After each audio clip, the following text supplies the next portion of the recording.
Більше 30 разів окупанти обстріляли житлові масиви Київщини упродовж попередньої доби. Такі дані наводить Київська обласна військова адміністрація.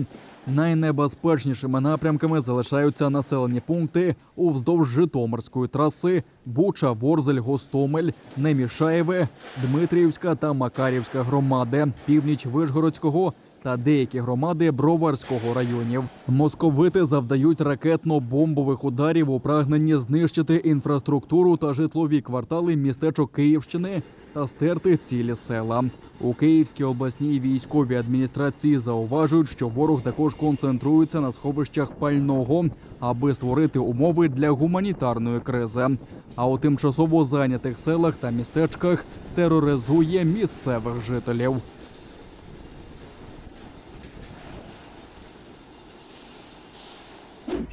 Чергова невдала провокація окупантів. Дрейфуючі міни, які вони розклали у Чорному морі, видаючи за українські, мають російське маркування. Про це повідомили в українському МЗС та в Одеській обласній військовій адміністрації.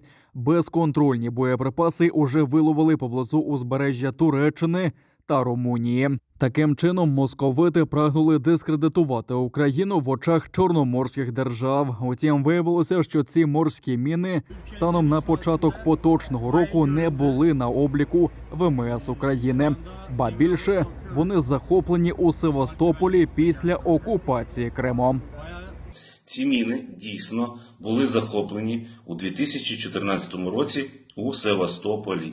Тому росіяни, окупанти цим і користуються. Отак взяли, порозкидали і спробували звинуватити Україну.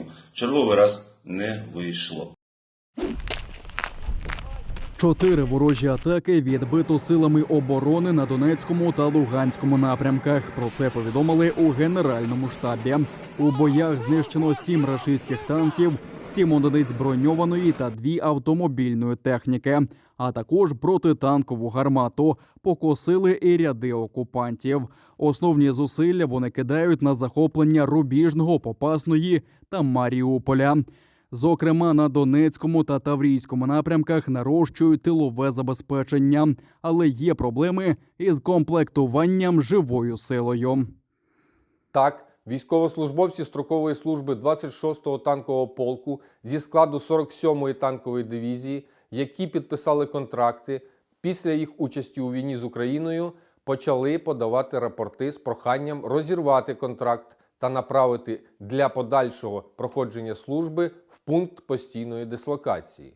У зв'язку з необхідністю комплектування підрозділів Збройних сил Російської Федерації, що беруть участь у війні проти України та зазнали суттєвих втрат, військове командування ворога продовжує направляти військовослужбовців з військових частин забезпечення, зокрема із навчальних закладів.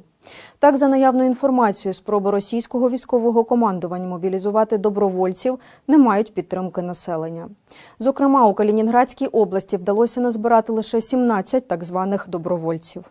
Доукомплектувати пошарпані боями підрозділи окупанти планують мобілізованими черговою хвилею з окупованої Луганщини. До всього перекидають сили з окупованих територій Грузії. На територію України було перекинуто підрозділи 4-ї Цхінвальський район, Південна Осетія та 7-ї Абхазія військових баз, що входять до складу Південного військового округу. Від 4-ї військової бази було сформовано та відряджено до України 3 батальйонних тактичних групи загальною чисельністю до 1200 осіб російських та осетинських військовослужбовців. З підрозділів 7-ї військової бази було сформовано 2 БТГР, а це близько 800 осіб.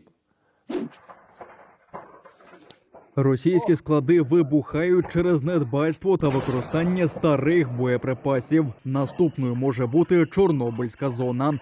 Віце-прем'єрка Ірина Верещук заявила, що Україна вимагає від Радбезу ООН ввести спецмісію та змусити Росію демілітаризувати ЧАЕС. Біля атомної станції окупанти облаштували величезний склад боєприпасів. В разі їх детонації постраждають не лише українці, а й сотні мільйонів європейців, попередила Ірина Верещук.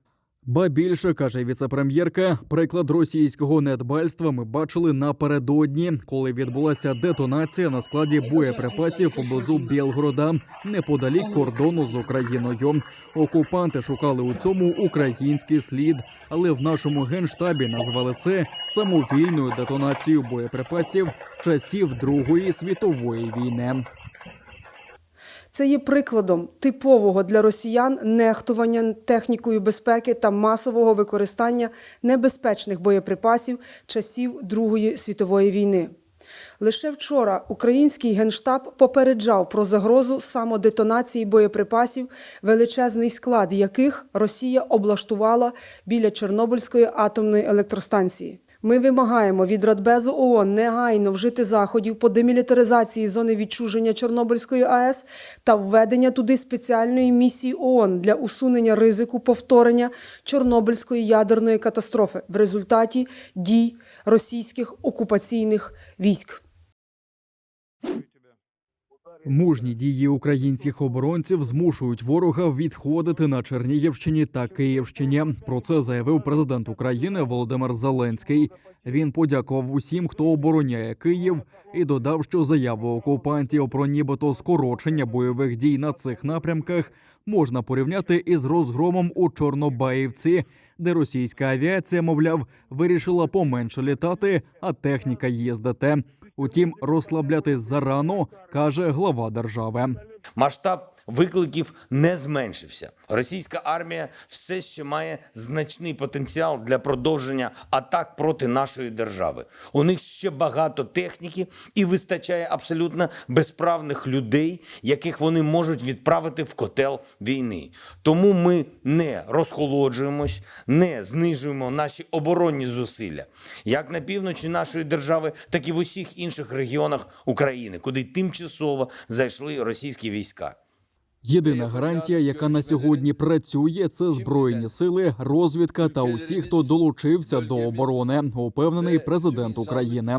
Він заявив, що попри позитивні сигнали з перемовин у Стамбулі, віри словам росіян немає. Звісно, ми бачимо усі ризики. Звісно, ми не бачимо підстав для довіри словам, що звучать від тих чи інших представників держави, яка продовжує воювати заради нашого знищення. Українці не наївні люди. Українці вже навчилися і за ці 34 дні вторгнення, і за минулі 8 років війни на Донбасі, що довіряти можна лише конкретному результату. Прикордонник, який послав російський військовий корабель відомим курсом, отримав відзнаку за заслуги перед Черкащиною. Після атаки на острів Зміїний вважалося, що Роман Грибов загинув, але згодом з'ясувалося, що він у полоні в окупованому нині Криму. Нещодавно його разом з іншими побратимами-прикордонниками вдалося звільнити з неволі. Все, що Роман розповів, це дійсно стосується України, стосується стійкості духу наших бійців, які, не дивлячись ні на що, не дивлячись ні на тортури, які він переніс, ні на відношення, ні на моральний тиск, що саме головне, він абсолютно здраво витримав. І він буде прикладом уже для наших українців і для Черкащини твердості і міцності духу українського, козацького такого духу, для того, щоб ми перемогли. Хочу сказати величезне дякую українському народу за таку підтримку. Ми дуже відчуваємо цю підтримку, нас це надихає. За нами сила, за нами правда, разом ми переможемо. Слава Україні!